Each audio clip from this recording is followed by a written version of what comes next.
اور یہ پھر ابلیس کی ہم نے کل ایک خصوصیت ابلیس کی ہم نے نکالی تھی، جو کوالٹی وہ ہم میں ڈالنا چاہتا ہے، وہ یہ کہ حقیقت کے کئی پہلو ہوتے ہیں، لیکن وہ اس حقیقت کا ایک پہلو لے کے باقی سب کو اوائڈ کر کے اپنی رائے پہ اکڑا رہتا ہے، رائٹ. اور یہی انسان کے ساتھ وہ کرتا ہے کہ انسان کو ہر چیز دیکھنے کے بجائے اس کو ایک چیز نظر آ رہی ہے، اس کی بنیاد پہ وہ کہتا ہے نا انصافی ہے، باقی سب سے وہ اپنے آپ کو بلائنڈ کر لیتا ہے کہ میں نے نہیں سننا، مجھے نہیں سننی ہے بکواس، جو ہے وہ ہے، رائٹ. اکڑ جاتا ہے انسان. تو یہ ابلیس کی سنت ہے. آج ابلیس کی دوسری سنت وہ کیا ہے؟ دل میں بات تھی، اس کو بھی کھٹک تھی کہ یہ کیا مٹی کی مخلوق، اس میں کیا خصوصیت ہے، اور یہی بات فرشتوں میں بھی آئی. لیکن فرشتوں کا رویہ کیا ہے؟ جو بات سمجھ نہ آئے وہ پوچھ لو. ابلیس کا رویہ کیا ہے؟ جو بات سمجھ نہ آئے، جو بات صحیح نہ لگے، اس کو اندر ہی اندر رکھو، کرتے رہو. وہ اتنی سی چیز ہوگی اس کو اردو میں بات کا بدنگڑ کہتے ہیں، انگلش میں ایک فریز ہے making a mountain out of a mole ہل، یعنی اتنا چھوٹا سا مٹی کا پہاڑ بنا دو، ہاں اس ذرے سے پہاڑ بنا دو. اس کے دل کے اندر اس کی شخصیت کے اندر ایک بڑا پہاڑ بن رہا ہے اور وہ بڑھتا ہی چلا جا رہا ہے.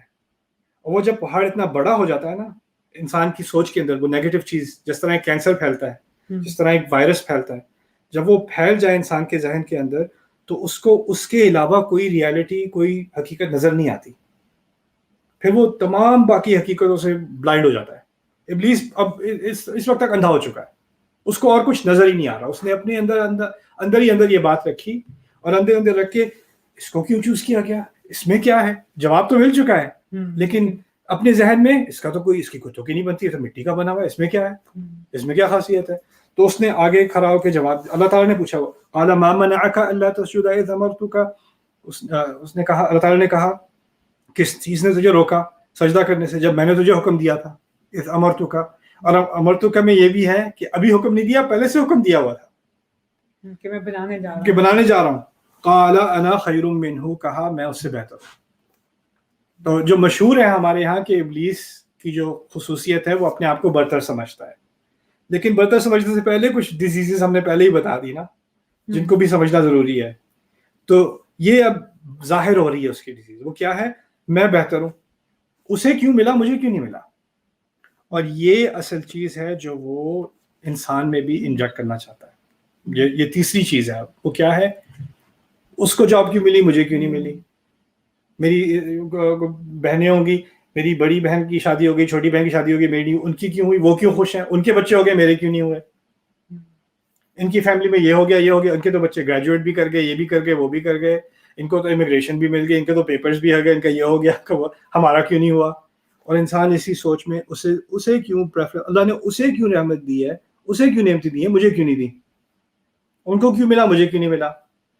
وہ تو ایسے ہیں ان کو تو وہ تو مستحق ہی نہیں ہے، تو انہیں کیوں مل رہا ہے مجھے کیوں نہیں مل رہا. وہ کیوں ہنس رہے ہیں، وہ کیوں خوش ہیں.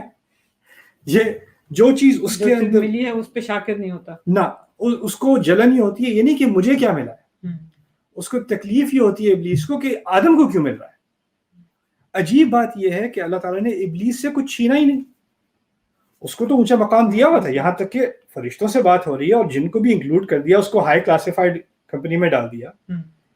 تو اس کا مقصد یہ ہے کہ اس کا جو رزق تھا، اس کو جو ملنا تھا وہ تو ملنا ہی تھا، لیکن اس نے اپنے رزق پہ فوکس کرنے کے بجائے اس کو تکلیف یہ ہو رہی ہے کسی اور کو کیوں مل رہا ہے.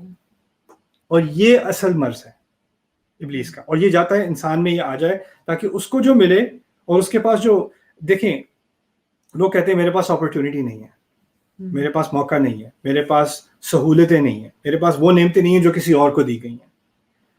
بالکل ٹھیک ہے، آپ کو وہ ہائٹ نہیں دی گئی جو کسی اور کو دی گئی، آپ کو وہ رنگت نہیں دی گئی جو کسی اور کو دی گئی، آپ کو وہ ایجوکیشن نہیں دی گئی، وہ فائنینسز نہیں دی گئے، وہ ویلتھی فیملی نہیں دی گئی، آپ کو وہ بیک گراؤنڈ نہیں دیا گیا، آپ کو آپ کی پیدائش اس ماحول میں ہوئی، اس سوسائٹی میں ہوئی، آپ کو کافی ساری چیزیں آپ کو بلاک کر دی ہیں. ٹھیک ہے، ماننے کی بات ہے کہ ہر انسان کو ایکول لائف نہیں دی گئی، ٹھیک ہے، لیکن جو کچھ دیا گیا ہے نا، جو اتنا سا بھی دیا گیا ہے، اللہ تعالیٰ نے وہ جو دیا ہے نا، اس موقع کو آپ ایک دانے سے ایک پورا کھیت بنا سکتے ہیں.